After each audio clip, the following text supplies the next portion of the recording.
Okay, so welcome back from the break, irrespective of whether you turned it off or whether you just clicked to continue on. Let's take a look at the concept check questions very quickly so we can begin talking about meiosis. So what are the broadest divisions in the cell cycle? What two processes are involved in the duplication of cells? So the two broadest divisions are the mitotic phase, occupying 10% of the cell cycle, and interphase, occupying 90% of the cell cycle. What are the two processes involved in cell duplication? That would be mitosis and cytokinesis within the mitotic phase.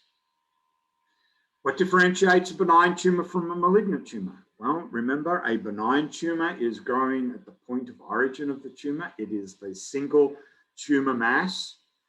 A malignant tumor is one that is growing in another location other than the point of origin, and it has originated by cells breaking away from the original benign tumor mass, moving to a new location and forming a new tumor. And remember, it is the malignant tumors that are the deadly ones because they suck up the resources and they put pressure on the normal healthy tissue around them.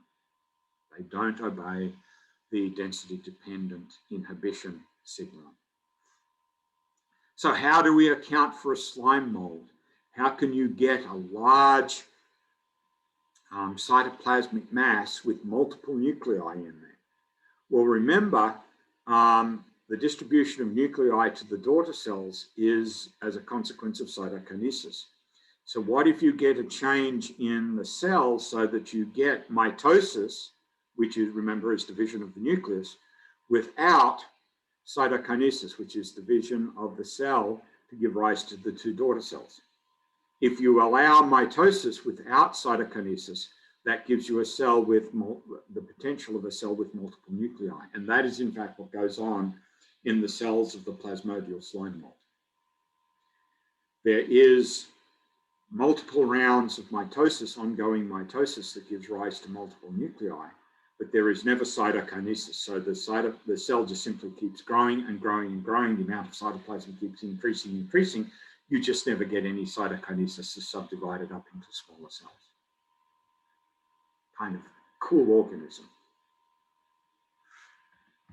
Okay, so now we need to address the whole question of sexual reproduction and the existence of this second type of cell division, otherwise known as meiosis. You cannot have sexual reproduction without meiosis. And the reason is quite simple. You need to have a separate type of cell division that allows you to create cells that contain only one copy of each chromosome. Because in somatic cells, as we've talked about before, in the previous recording, and as I'm going to reinforce here, cells, so-called somatic cells or normal body cells, are referred to as diploid, meaning they have two complete sets of chromosomes. And for sexually reproducing organisms, it's no puzzle as to where those two complete sets of chromosomes actually come from, because each parent is making a contribution to the offspring, so it stands to reason that one set of chromosomes comes from one parent, one set of chromosomes comes from the other parent. But all the parents themselves are also diploid. So when they come to reproduce, rather than passing on both sets of chromosomes to their offspring, which would create a chromosomal nightmare, each parent must pass on only one complete set of chromosomes, one copy of each of the chromosomes that the organism possesses. Mitosis won't do that, because remember, mitosis produces cells that are genetically identical to each other and genetically identical to the parent, meaning they have the same chromosomes and the same number of chromosomes.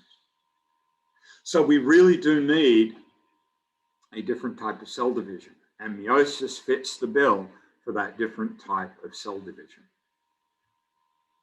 So just to illustrate this, a human somatic cell, and again, just to reinforce this idea,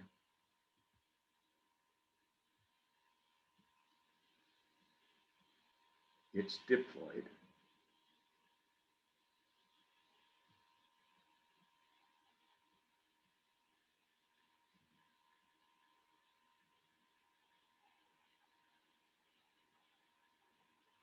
Has two complete sets of chromosomes.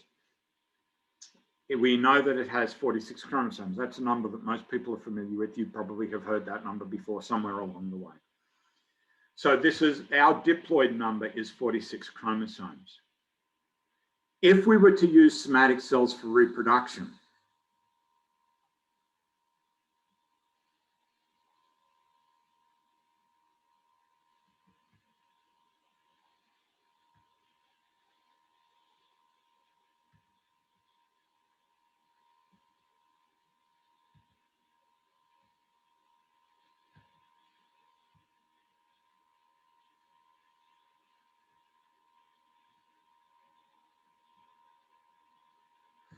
so if we use 2 somatic cells for reproduction,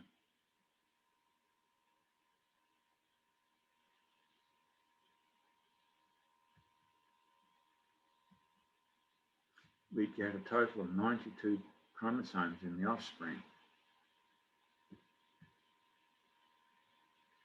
Not human. So we need a very different type of cell division that's going to give us not 46 chromosomes in the gametes, but 23 chromosomes.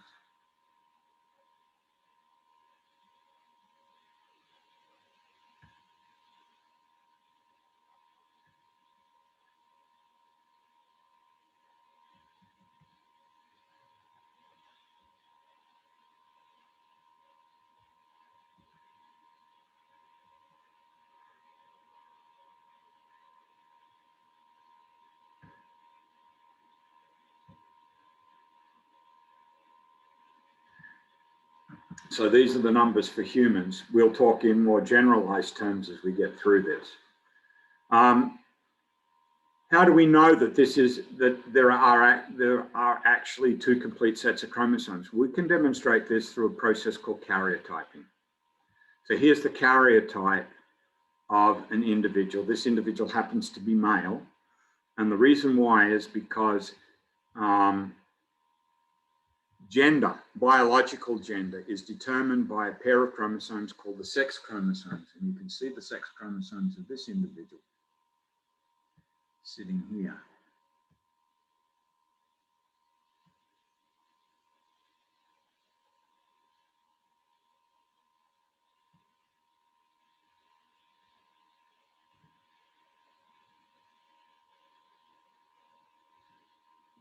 And we'll talk about the difference between male and female a little bit later. So this individual is a male because of the presence of the X and the Y combination. That's one of the 23 pairs of chromosomes. The other 22 pairs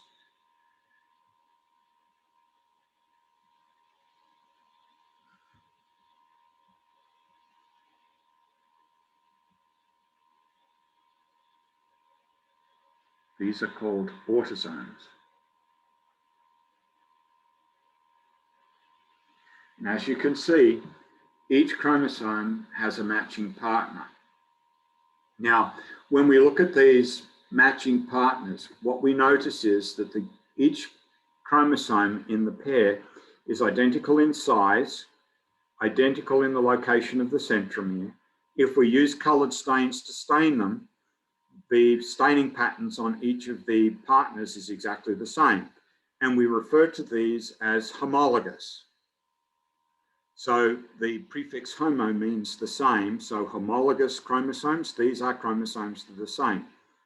So these are homologous pairs of chromosomes, and humans have 23 pairs of homologous chromosomes, 22 pairs of autosomes, and a pair of sex chromosomes. Now, obviously here with the male, these 2 chromosomes are not identical. But because of the way they behave during meiosis, and meiosis is all about understanding what happens to these homologous pairs of chromosomes, because of what happens with the X and the Y chromosome during meiosis, these are considered to be a homologous pair of chromosomes, even though they are not technically identical to each other. They're not truly homologous. Now, this homology goes to a greater depth, meaning that if we take a look at the two chromosomes and we identify that there is a gene for eye color here, for instance.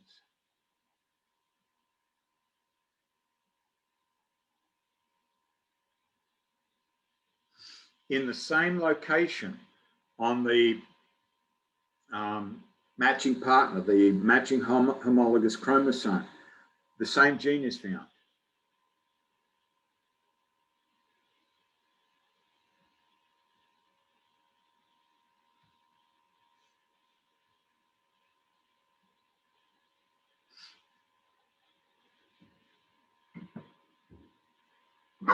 Excuse me. So, in terms of understanding what homologous chromosomes are really all about, it's not only that they're the same size, not only that they're the same shape, not only that they have the centromeres in the same location, not only do they share the same dye banding patterns, but they share the same genes in the same physical locations. There is a technical term that we use for those physical locations, and that is locus or locus. So when we talk about the physical position of the gene, we talk about its locus or locus, depending again on how you want to pronounce it. And I see the transcription service is really struggling with that term. That's fine. So if we go down the chromosome and we identify, say, another gene down here,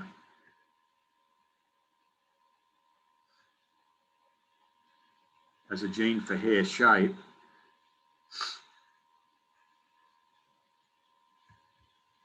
over here we're going to find the same gene.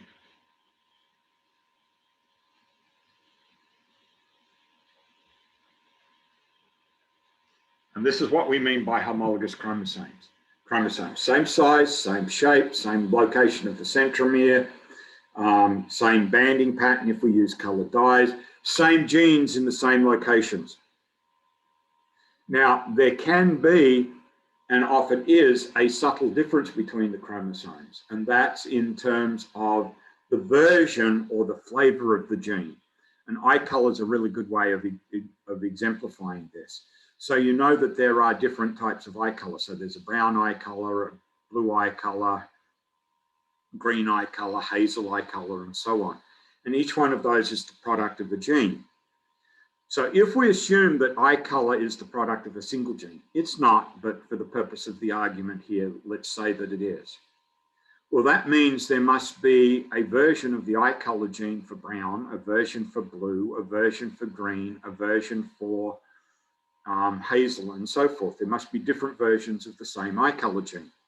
And we say that those different versions of the genes are flavors of the genes, or the technical term is that we say that they are alleles of the genes. And that term, allele, let me change this again, so allele.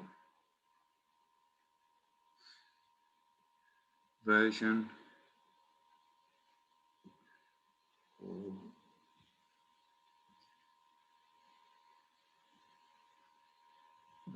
or flavor.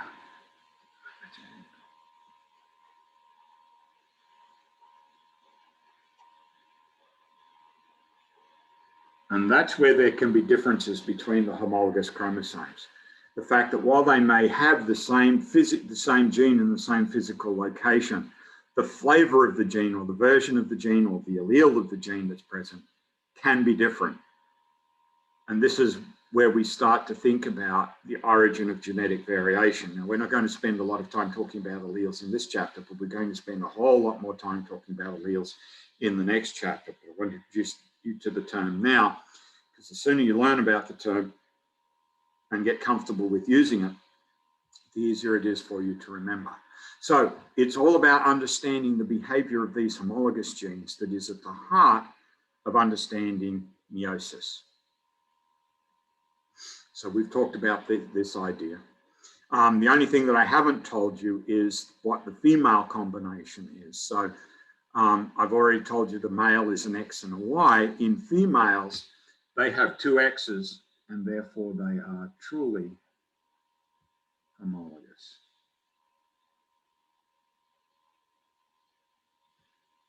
Whereas these are considered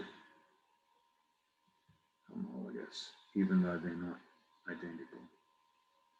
For the purposes of what goes on in meiosis, they are considered to be homologous chromosomes. So these are the sex chromosomes, or gender-determining chromosomes.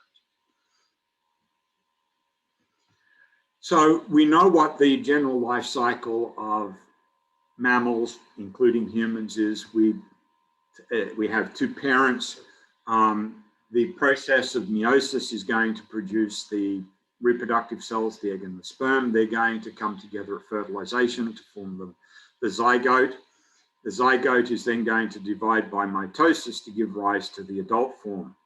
Now, the purpose of meiosis is to carry out this reduction in chromosome number. So we've talked about the notion of diploid and haploid in the previous chapter, or the previous presentation. I introduced you to the two terms. Now we need to pay really close attention to this. So diploid again means having two complete sets, or two sets of chromosomes.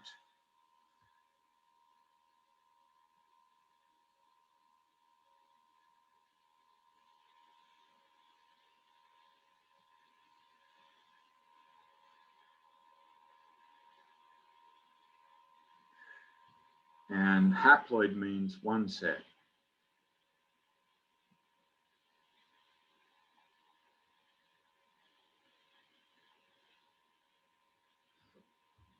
So meiosis is going to reduce the number of chromosomes from the diploid number to the haploid number. Now notice we can also talk about this symbolically. So diploid is given the symbol 2n, haploid is given the symbol n.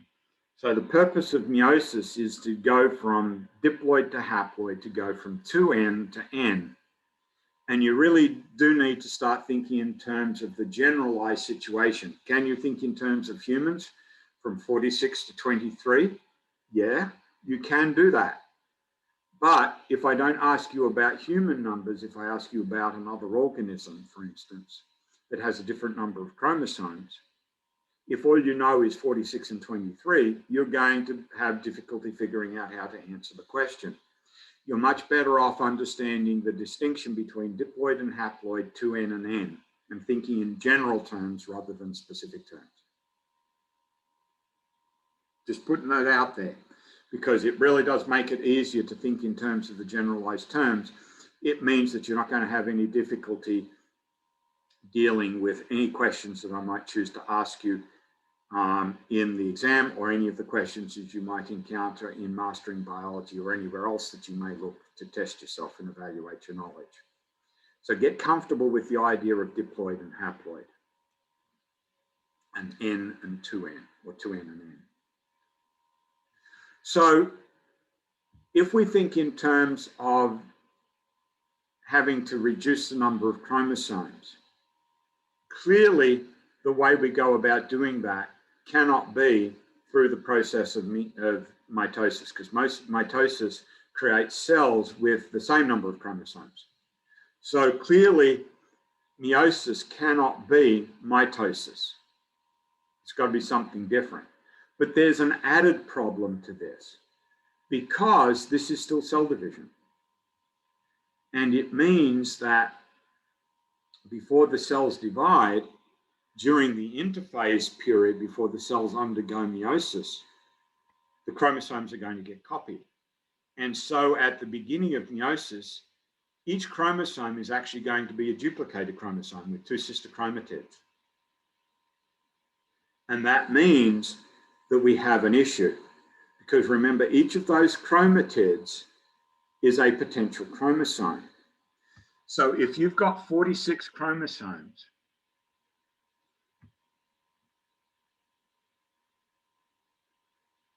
And I guess I want to move on from here. So let me just move past this. Yeah. So if you've got 46 chromosomes,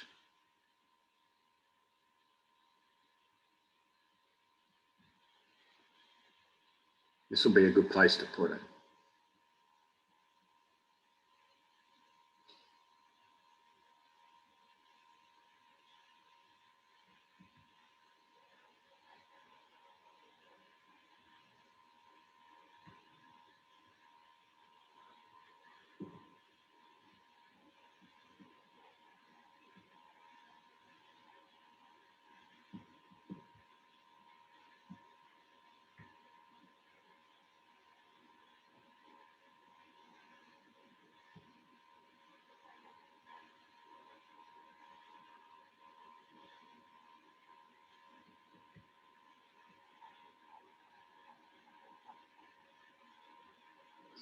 So if you've got 46 duplicated chromosomes, the chromosomes have been duplicated before the process begins, which is the case, then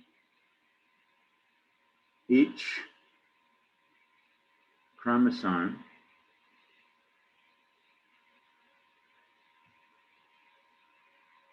has 2 sister chromatids.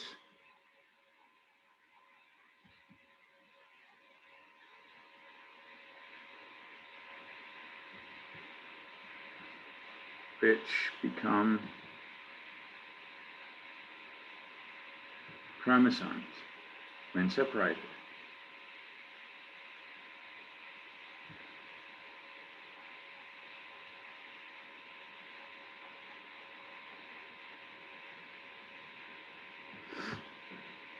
So there are 2 times 46 or 92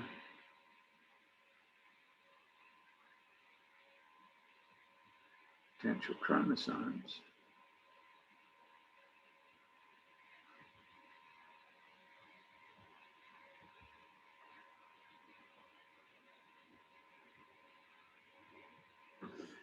So there are 92 potential chromosomes in the parent cell before meiosis begins. Meiosis then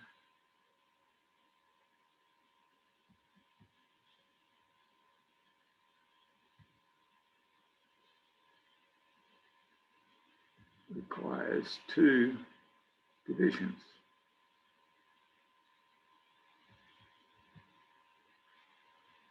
To get 223 per cell. Because if you just simply divide 92, well, that gets you down to 46, but we already know we want 23, not 46.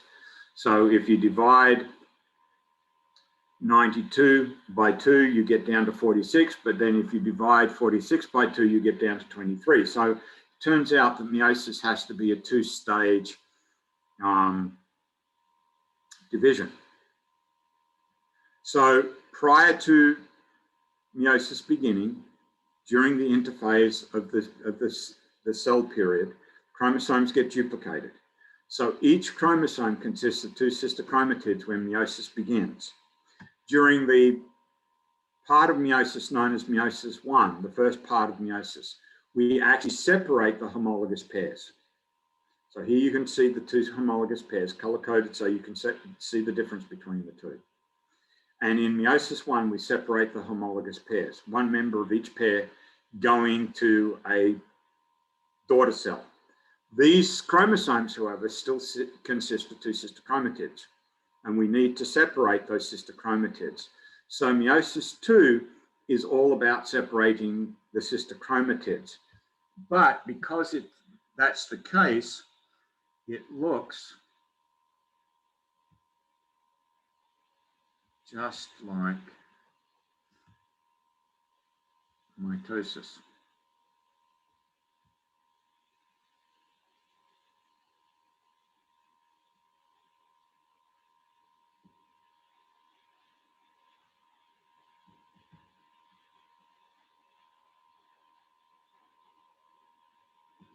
So meiosis 2 because all it's doing is separating sister chromatids, is actually identical to mitosis. It looks, to all intents and purposes, just like mitosis. So the reality is, even though meiosis is a two-part cell division, meiosis 1 and meiosis 2, and that seems to add a whole layer of complexity to all of this, the reality is you already know what meiosis 2 is all about because it just looks like mitosis. So what we really need to focus on is what's going on in meiosis 1, where all the interesting stuff is occurring, where we're actually doing something that is not mitosis at all. We're separating the homologous pairs of chromosomes, which is something that mitosis is simply not capable of doing. Mitosis separates sister chromatids perfectly. It's really all about that. That's what it does. And so we know what meiosis 2 is all about because we already know mitosis. But meiosis 1, separating homologous pairs of chromosomes, that's something really different. We've not done that before. So this is where all the interesting stuff in meiosis is going on. And so that's where we place most of our focus in understanding what's going on. So let's take a look at what goes on in these two processes, these two stages.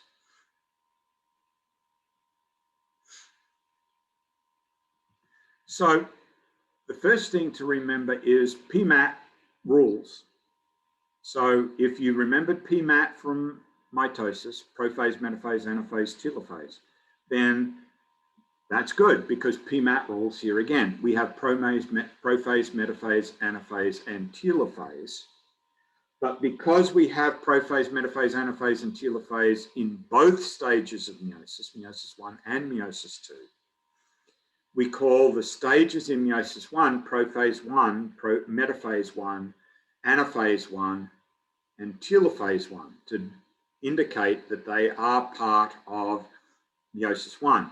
When we get to meiosis 2, it's prophase 2, metaphase 2, anaphase 2, and telophase 2 to indicate that they are part of meiosis 2 and to separate them from the same stages in meiosis 1. So remember, meiosis 2 looks just like mitosis. So I'm going to jump to that slide for a moment. So here is meiosis 2, and if you follow along, you'll see that it really does look just like mitosis. The chromosomes condense out, the spindle forms, the nuclear envelope breaks down. The spindle connects to the individual chromosomes via the kinetochores. The sister chromatids separate and move to opposite ends of the spindle. New nuclei form. That sounds a lot like mitosis.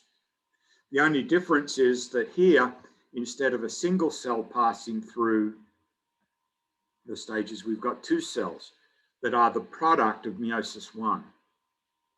Otherwise, it's mitosis. It really does look like just like mitosis. And the stages play out just like mitosis, and the end result is just like mitosis. Individual chromosomes in individual nuclei. The significant difference here, these are haploid nuclei, not diploid nuclei. One copy of each chromosome, one complete set of chromosomes, not two complete set of chromosomes. These are haploid nuclei, not diploid nuclei. So there are some differences. Meiosis 1, completely different beastie, completely different story altogether. And yet, given the names of the phases, you might expect that there is some connection to what we might observe in mitosis. And that is the case. But here we have to remember that the focus is on the homologous pairs of chromosomes, not individual chromosomes. So when we talk about prophase, in mitosis, it was all about chromosomes condensing out and become visible, spindle forming, connecting up to the chromosomes. Here in meiosis 1, it's all about the homologous pairs of chromosomes condensing out and becoming visible, because it turns out that the homologous pairs are already paired up before they become visible in prophase 1. So the homologous pairs condense out and become visible. connected to each other by connections between what are referred to as non-sister chromatids. So this is a term that we haven't used before, non-sister chromatid.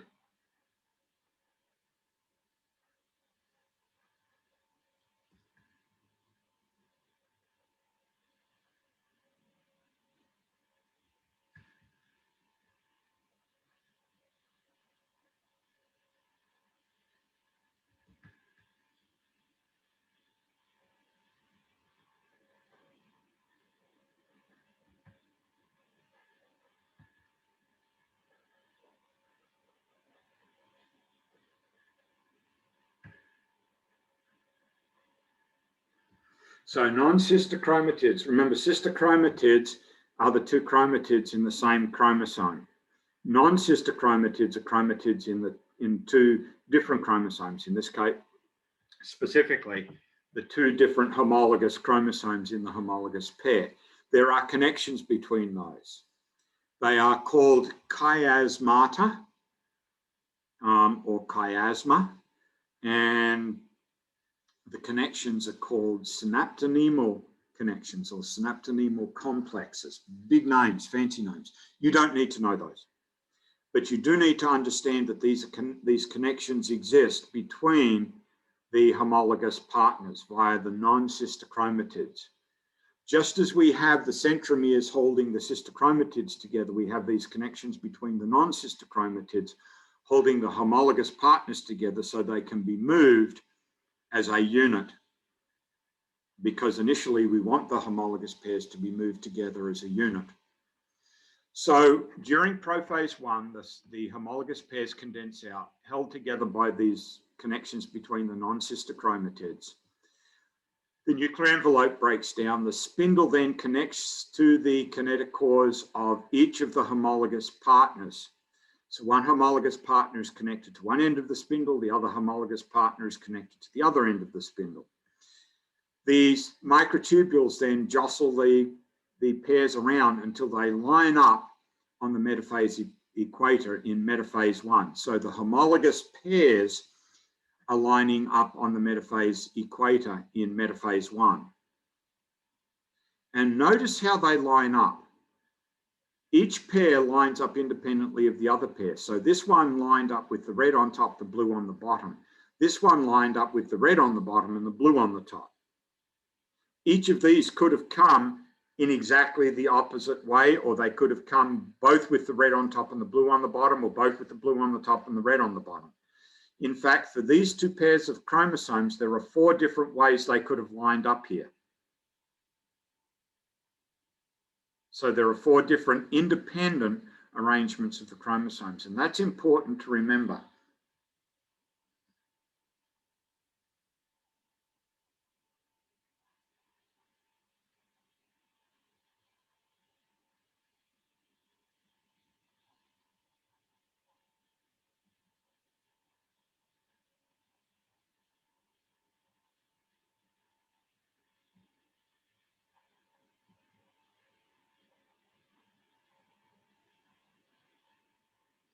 Because this independent lineup is a major source of genetic variation.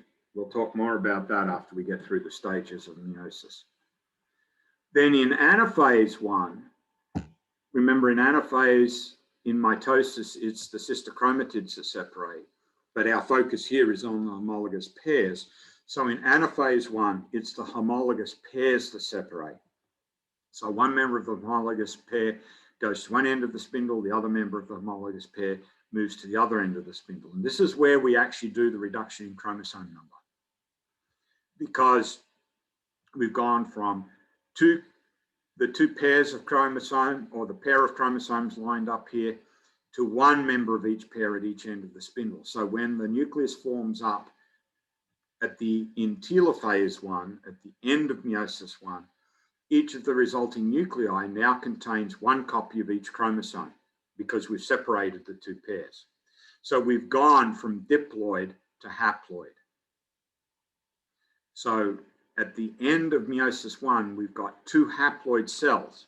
The problem is, of course, that the chromosomes in these nuclei still contain two sister chromatids, and we need to separate those sister chromatids. We can't leave them together. But we know how to do that. That's mitosis. So as I pointed out earlier, when we get to meiosis 2, it's all about separating sister chromatids. It looks, to all intents and purposes, like mitosis, because it pretty much is. The big difference is the cells are haploid, not diploid. There are 2 cells going through meiosis 2, not 1 cell, as there would be in mitosis. At the end, we get 4 cells that are not genetically identical to each other.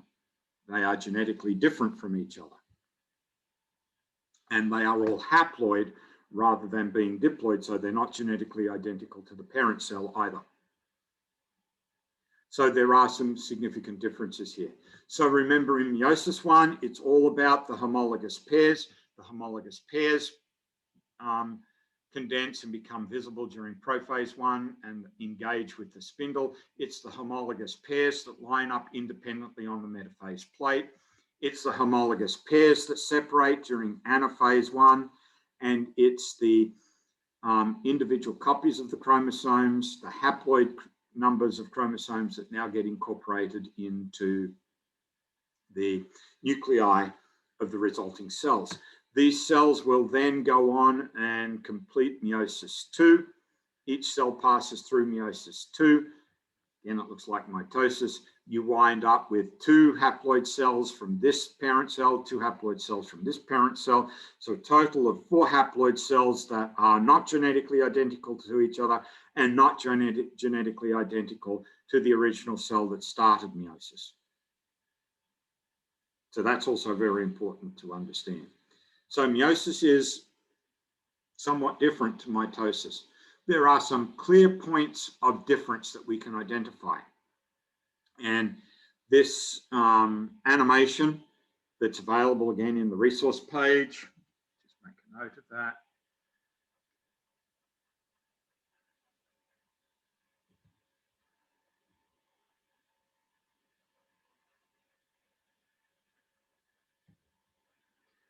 We'll give you a 3.5-minute or thereabouts review of meiosis and walk you through the differences between meiosis 1 and meiosis 2 and mitosis. It does reference the differences between meiosis and mitosis as well. So you could take a look at that. If we want to compare mitosis with meiosis, there are a number of different ways of doing it. You can try and figure it out from this diagram, and this works as well. What you notice here in mitosis is that, and in meiosis, you both start out with duplicated chromosomes, but in mitosis, it's the individual chromosomes that condense out during prophase, where it's the homologous pairs that condense out in prophase 1 of meiosis 1. In metaphase, it's the individual chromosomes that line up on the metaphase plate, whereas in metaphase 1, it's the homologous pairs that line up on the metaphase plate. In anaphase, it's the sister chromatids that separate in mitosis, and the resulting cells are diploid. Whereas in anaphase 1, it's the homologous pairs that separate, so the resulting cells are haploid. But the chromosomes still consist of 2 sister chromatids. Meiosis 2 takes care of that because it follows a series of steps that look just like mitosis. Separate the sister chromatids, you wind up with 4 haploid cells at the end that are genetically different from each other and genetically different from the parental cell. Where are the key differences in all of this? Well, one of the key differences is that in anaphase 1, and this is something that a lot of people miss, anaphase 1, homologous pairs separate.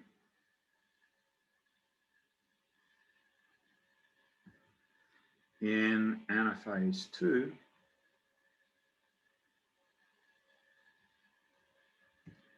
sister chromatids separate.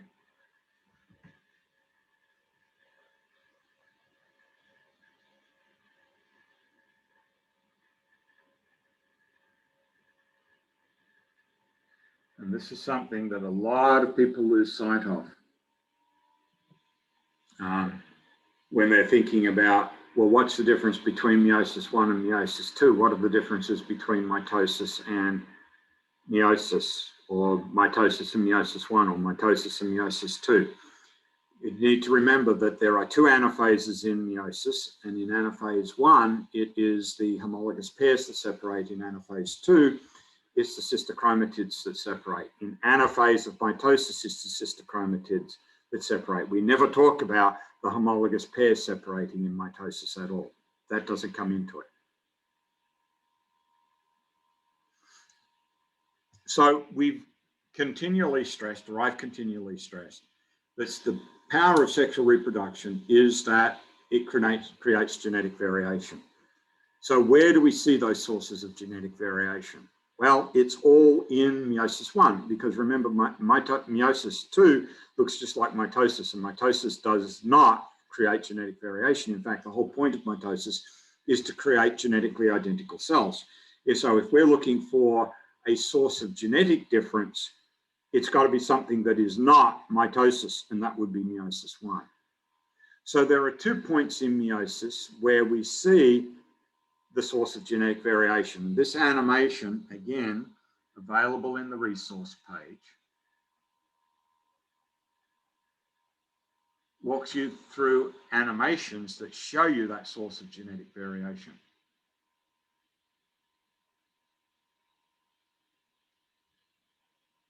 So if you like an animated explanation, or if you would like an animated explanation, this is the animation to look at, and it's available in the resource page, and it walks you through the 2 sources of genetic variation.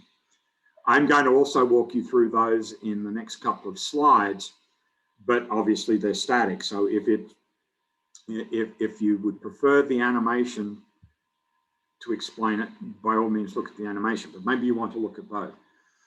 So one of the sources of genetic variation is this independent alignment of the chromosomes on the metaphase plate in metaphase 1. Remember, if you've got a pair of chromosomes, as we saw in the original diagram, there are 4 separate ways that these chromosomes can actually line up. So here we've got one way where the 2 reds are on the same side of the metaphase plate and the 2 blues are on the same side. Here we've got a red and a blue on one side and a red and blue on the other side. And there are 2 different combinations of red and blue on each side, just as these could be flipped around, so the blue could be over here and the red could be over here. Those are the 4 possible combinations.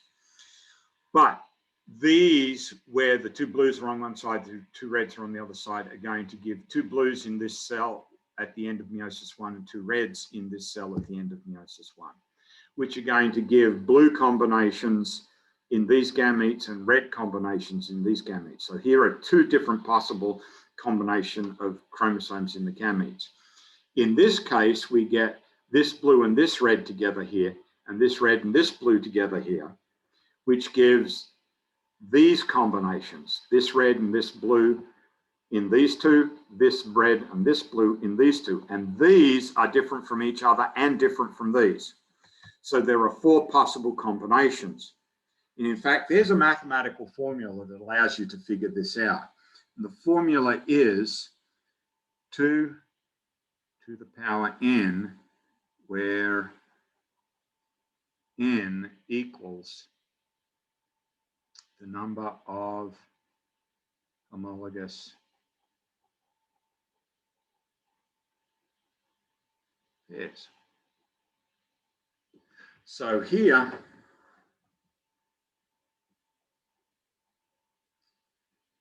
n equals 2. So that would be 2 to the power 2, which equals 4. And so here's our combination, 1, 2, 3, 4. And so mathematically, we can actually predict the number of possible combinations that can be produced by this source of variation. So for humans with 23 pairs of chromosomes, that the formula is then 2 to the power 23, or about 8,400,000 possible combinations of chromosomes. That's for one individual, and each one of us has that number of possible combinations available to us. Right? So when you make gametes, you make 8,400,000 possible combinations of chromosomes in those gametes. Same for me, same for every human being on the planet. We each produce our own unique 8,400,000 possible chromosome combinations when we make gametes. But here's where the true power comes in. Because it requires two individuals, male and female, each of them brings their 8,400,000 possible combinations to the table. Each has their own unique 8,400,000 possible combinations.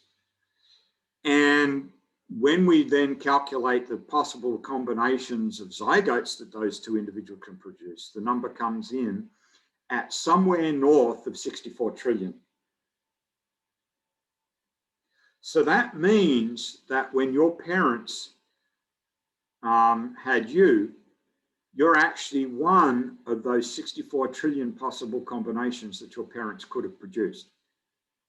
And your brothers and sisters, assuming that you don't have an identical twin, represent some of the other 64 trillion possible combinations, all of which were equally available every time your parents had a child. So could they have, statistically at least, had another child like you? Well, based on these combinations, yes. Very, very small chance, but yes, the chances was that they could have a 1 in 64 trillion plus chance that they could have had a second individual just like you. But of course, those odds are so small that the chances are essentially zero. But what I'm going to show you now actually takes that chance to practically and functionally and actually zero. Because there's a second source of variation. This is a predictable source of variation. It's just simple statistics. But there is another source of variation.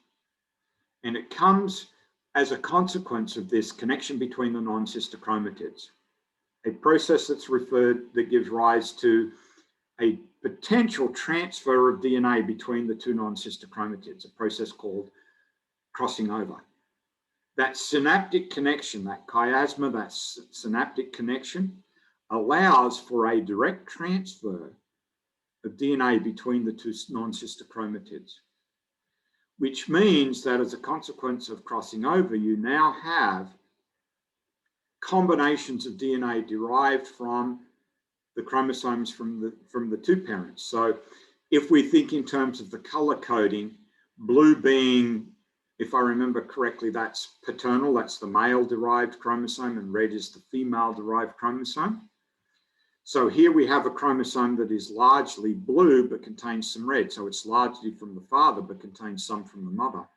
And here is the non-sister chromatid on the other side that is largely mother derived but has some father derived. Now, in terms of the actual genes that are present in each of these locations, remember these are homologous chromosomes. So the genes in each location are exactly the same. But remember those flavors of the genes, the alleles? Those could be differences. And so while the genes may be the same, the alleles or the flavors of the genes in each location could be different. And so now you've put genes with different alleles in combination. And we know that there's often interaction between genes on the same chromosome. And by bringing in different alleles in different combinations, you've created different possibilities. In fact, you've created 4 different chromosomes now. You've got 2 chromosomes that represent the original parental chromosomes. But you've got 2 chromosomes now that are combinations, or to use the technical term, recombinations of the 2 parental chromosomes, and they are very different. And the big deal about crossing over is we don't know when it occurs, where it occurs, or how frequently it occurs. Best guess?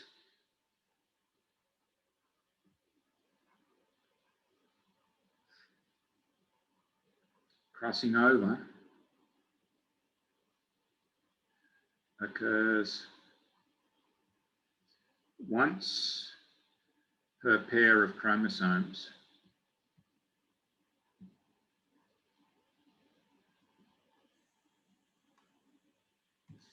per meiosis.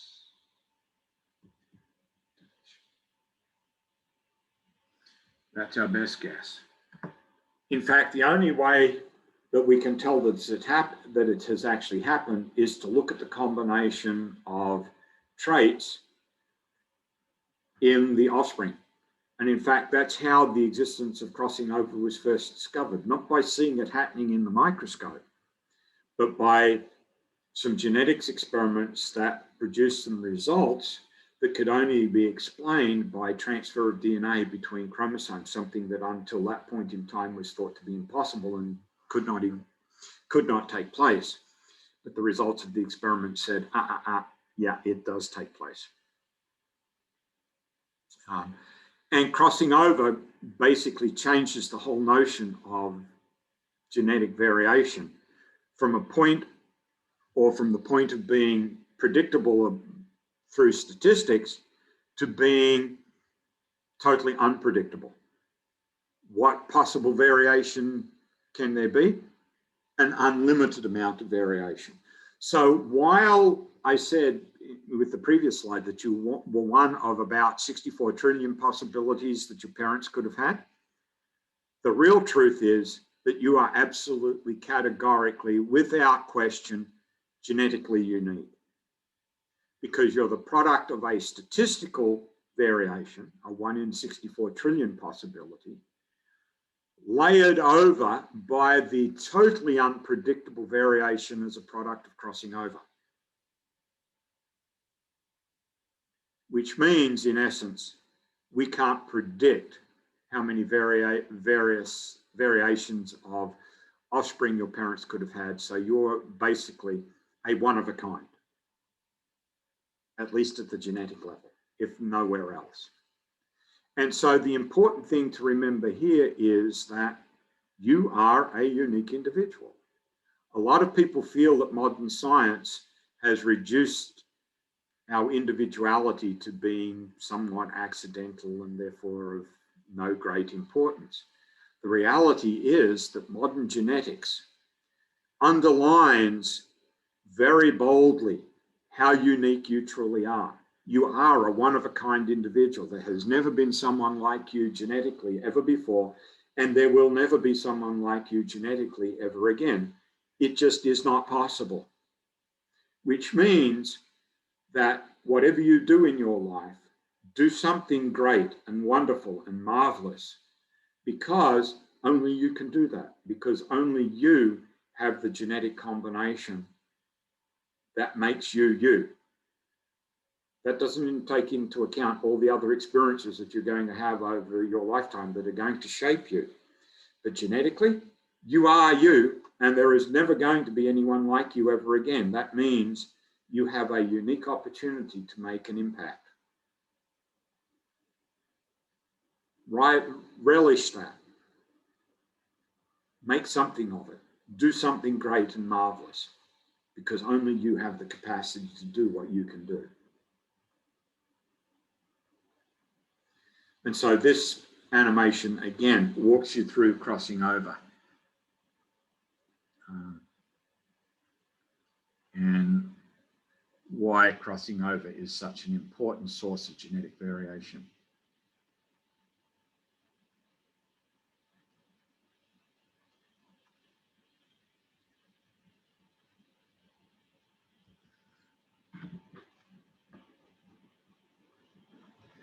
So we've got one more section to go through, but let's take another break. This is, as I said, this is quite a long presentation. There's a lot of really cool information in here. It just takes a while to get it out there. So before I stop the recording, let's just take a look at the concept check question. Remember, I'll answer this on the other side of the break. When an organism with 18 chromosomes makes gametes, how many chromosomes will there be in each resulting cell? What two events during meiosis contribute to genetic variation and where in meiosis do they occur? I'll see you on the other side of the break.